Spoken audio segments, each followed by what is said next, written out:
Hey everybody, it's Tim. Usually we do some sort of Freedom Friday thing. Our last one was the MRE and Tom review. We've been kind of slacking, so I am going to do a medkit, IFAK, whatever you want to call it, review. Bear with me because this is my personal and work one all crammed into one. Usually you want to cover the basics. There's a 5-letter acronym you want to follow, MARCH. It's massive hemorrhaging, airway, respiration, circulation, head injury, and hypothermia. I know, it's 2 H's, but it's just 1 H. So, that is the order of importance. So, hemorrhaging, bleeding, that's normally what you want to cover first. Because with a severed femoral, you have 3 minutes. That's it. So, 1 is none, and 2 is 1. I believe I have 3 or 4 stuffed in here. You can never have enough. Because you always want to have 1 for each appendage. I believe I'm short 1. Yeah, so you want to have at least 1 for each appendage, or 2 to 3. It really depends. I like as many as I can fit. Bentley wants a toothbrush in his IFAK. I'll get to this later. In case it's really not that bad, for those of you who don't know, these are cat tourniquets. These are the good ones, these are the not so good ones, but they still work. It's meant to cut off the blood flow completely, so when one is properly applied, you should not receive a pulse on the nub end of the tourniquet. This is your emergency dressing. It has a little plastic clip that you run it through and run it back over to tighten it down. It has a bandage about yay big on it. That's for less severe things, or if you have an abdominal wound. They also make abdominal dressings that are far larger than that. And then you have the combat gauze, somewhere in between the emergency bandage and a tourniquet. You would want to use these for somewhere like high up in the hip, the armpit, the neck, but not to be confused with any airway injury. These for hard to reach places with tough bleeding. It has a hemostatic agent in it, basically meaning when it meets up with your blood, it's going to form a clot.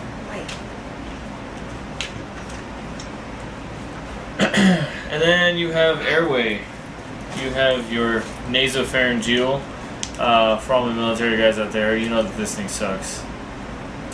You've probably had it. It's terrible. Oh, yeah. So you're supposed to measure it from the person's nose to throat and see if it's too big or not. It doesn't matter, you're going to use it anyway, because every second counts. So, bevel out. You're going to use some sort of water-based lubricant or their own saliva and slide this sucker down until it stops. And then, you know, when you go to the doctor's office, they get a little strip of tape and they make it in the shape of a ribbon over your IV or anything like that. You're going to do the same thing over the, I don't know what you'd really call it, the lip of the nasopharyngeal so it doesn't move. Don't completely cover the thing in tape. It defeats the purpose. And then you have 2 needle chest decompression. I have 1 open. It's work in real life. So work, you have a 3 1/4 16 gauge needle. Sorry, 3 1/4 inch 16 gauge needle with a catheter. You put this between the 2nd and 3rd intercostal space and the mid-clavicular line. So, take the clavicle, cut it in half, 3rd rib. Usually for males, if you follow the nipple line, it's right in the middle of your pectoral muscle. Females, genetically speaking, there's not as much muscle there, so you should be able to wiggle your finger in there and feel for the rib. This isn't going to feel good. I don't think they'll be upset if you at least put it in the right spot. So dig in there and find that rib.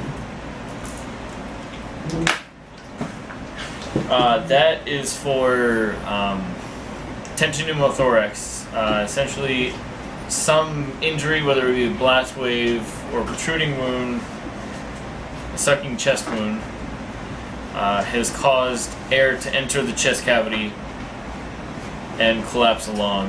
And that air keeps building and it collapses the other lung, and it also puts pressure on the heart.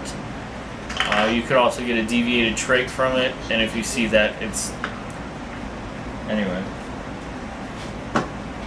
And then you have respiration. It also falls under the same thing. What's next? Circulation.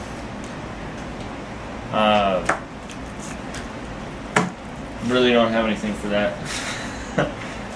Oh, another airway. These are halo chest seals. It's essentially a giant pool patch, like when you get a hole in the pool, but it's for your chest. Bentley thinks that belongs in there. It doesn't. That's Sarah's purse. But yeah, halo chest seals. And you can find all these products all across the internet. This one's made by Progressive Medical International. Most of these supplies are made by North American Rescue. Those guys are really awesome.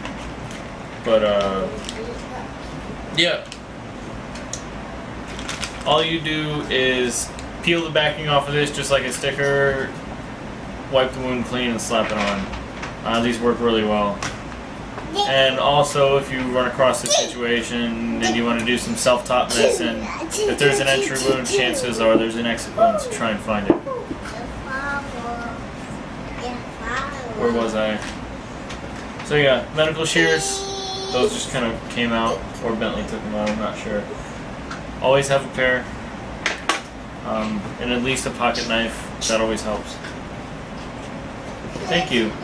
So, just in case it's really bad conditions, let's say there's a storm, tornado, something, I'm not ready to talk about that yet, and you're in some sort of situation where the only person who's going to be in contact with anyone for a while, like first responders can't get to you, you somehow manage to life flight someone, you can buy these on the internet.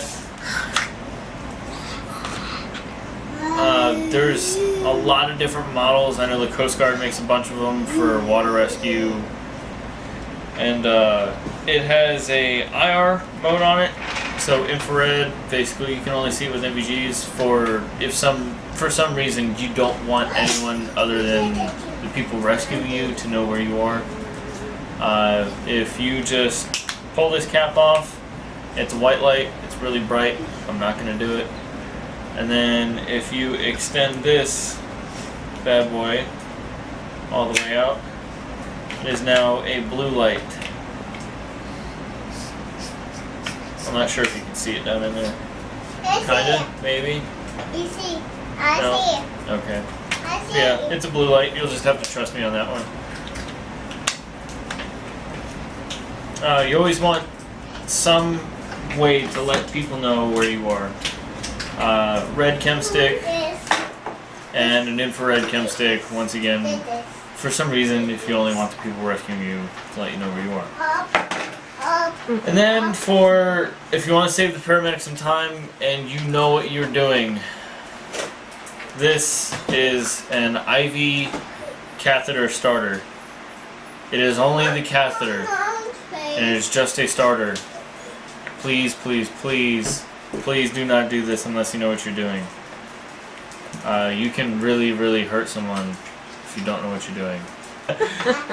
That pretty much sums up my IFAK. It's a lot of stuff, and yeah. Oh, sorry. Another pair of medical shears, because 1 is none and 2 is 1. And that is the most important thing when it comes to medical supplies. It's #1 rule.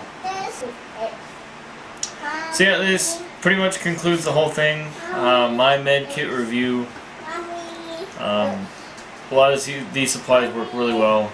I'm going to try and get my hands on a rat's tourniquet. Some of you who are into the whole tactical thing, or you're in the military, or some sort of medical career field, may have heard of the rat's tourniquet.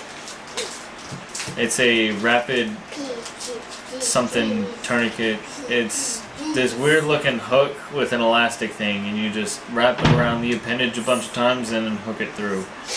It's really weird. I don't know how I feel about it because it's just a bunch of elastic, but we'll see. If it cuts off a pulse, then it cuts off a pulse.